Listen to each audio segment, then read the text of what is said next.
Kunjungi Indonesia, Apple siap untuk investasi sebesar 1,6 triliun rupiah. Keputusan Kemenperin terkait kebijakan pembatasan impor produk elektronik di Indonesia. Spesifikasi produk Samsung lagi-lagi bocor. Berikut bocoran spesifikasi Galaxy Z Flip 6. Hai guys, selamat datang di segmen High News by Hai Elektronik, di mana kami akan selalu memberikan informasi menarik, terbaru, dan terdepan yang pastinya akan selalu membuka wawasan kalian Terkait perkembangan teknologi, elektronik, dan gadget di dunia. Bersama saya Dian, dan rekan saya. Dilan. Baiklah, tanpa berlama-lama lagi, selengkapnya di High News.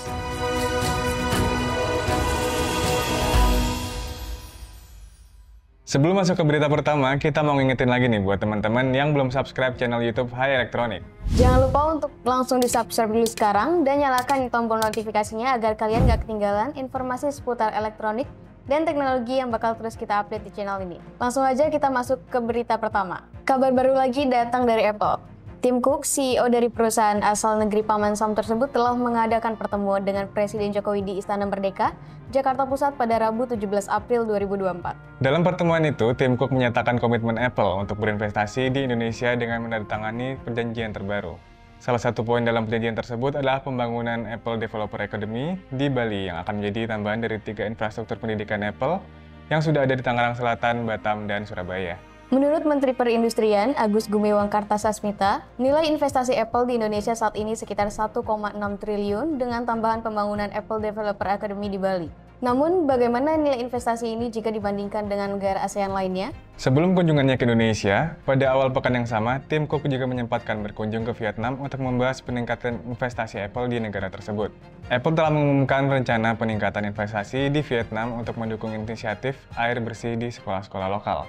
Apple menyatakan akan meningkatkan belanja ke pemasok di Vietnam tanpa merinci nilai investasi tambahan.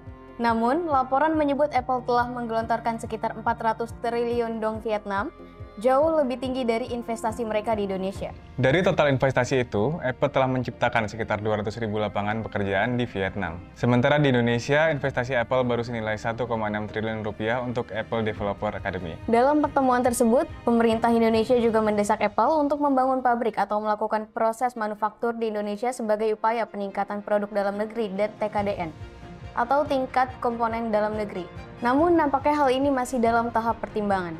Berita kedua, kita beralih ke kebijakan terkait pembatasan impor produk elektronik oleh Kemenperin yang baru-baru ini banyak menuai pro dan kontra di kalangan masyarakat. Pemerintah telah mengambil langkah untuk membatasi impor sejumlah 78 jenis produk elektronik berbeda, termasuk diantaranya adalah AC, televisi, mesin cuci, kulkas, dan laptop dengan tujuan memajukan industri elektronik dalam negeri. Namun kebijakan ini menuai beragam tanggapan dari para pakar. Dasar kebijakan pembatasan impor ini adalah Peraturan Menteri Perdagangan Nomor 36 Tahun 2023 yang mulai diimplementasikan 10 Maret silam.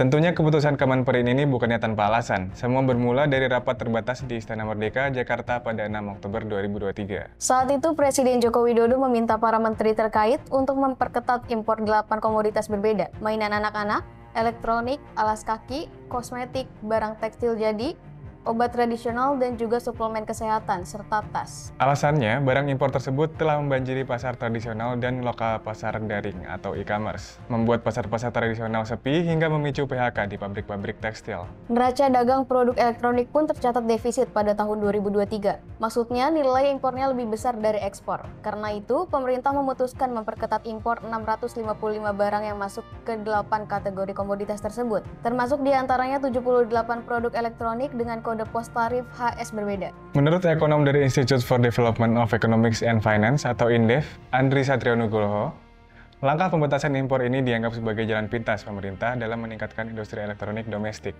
Di sisi lain, Direktur Industri Elektronika dan Telematika Kementerian Perindustrian, Priyadi Arinugroho berharap kebijakan ini dapat mendorong pertumbuhan industri elektronik dalam negeri. Namun, kebijakan pembatasan impor ini juga menuai kekhawatiran, terutama terkait kualitas produk yang beredar di pasaran dan dampaknya pada konsumen. Masyarakat khawatir bila impor elektronik dibatasi, produk lokal yang beredar di pasaran tidak sebaik produk luar negeri.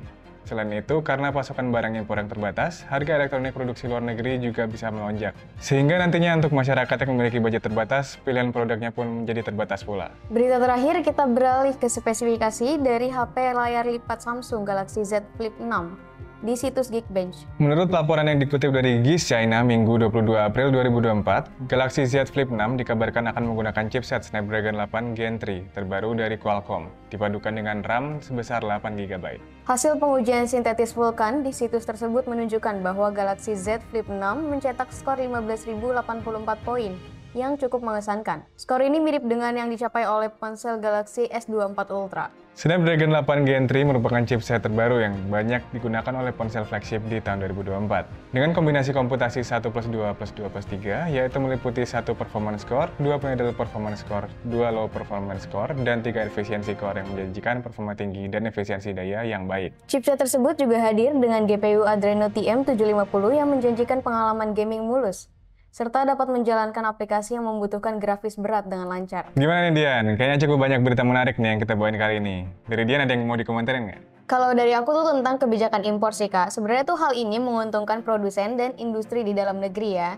Terus juga selain itu bisa menghindari dari persaingan asing dan juga mendukung pertumbuhan ekonomi domestik. Tapi kalau misalnya kita lihat nih ya, sebagai konsumen itu bisa menjadi suatu hal yang merugikan juga nih. Karena dengan adanya pembatasan tersebut tuh kita dapat harga yang lebih mahal, terus juga variasi produknya jadi semakin sedikit. Nah kalau misalnya menurut kakak sendiri tuh gimana?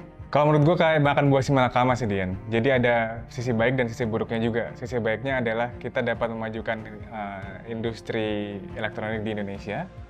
Tapi sisi buruknya sebagai konsumen kita juga akhirnya terimbas nih sama harganya. Kalau menurut kalian gimana nih Hamis? Oke Hamis, sekian High News kali ini. Jangan lupa untuk selalu nonton High News biar kalian nggak ketinggalan seputar update dunia teknologi, elektronik, dan gadget. Jangan lupa juga untuk komen, like, dan juga subscribe, serta nyalain lonceng notifikasinya supaya kalian nggak ketinggalan nih segmen High Elektronik lainnya. Saya Dilan. Saya Dian. Pamit, sampai jumpa di video berikutnya. Bye!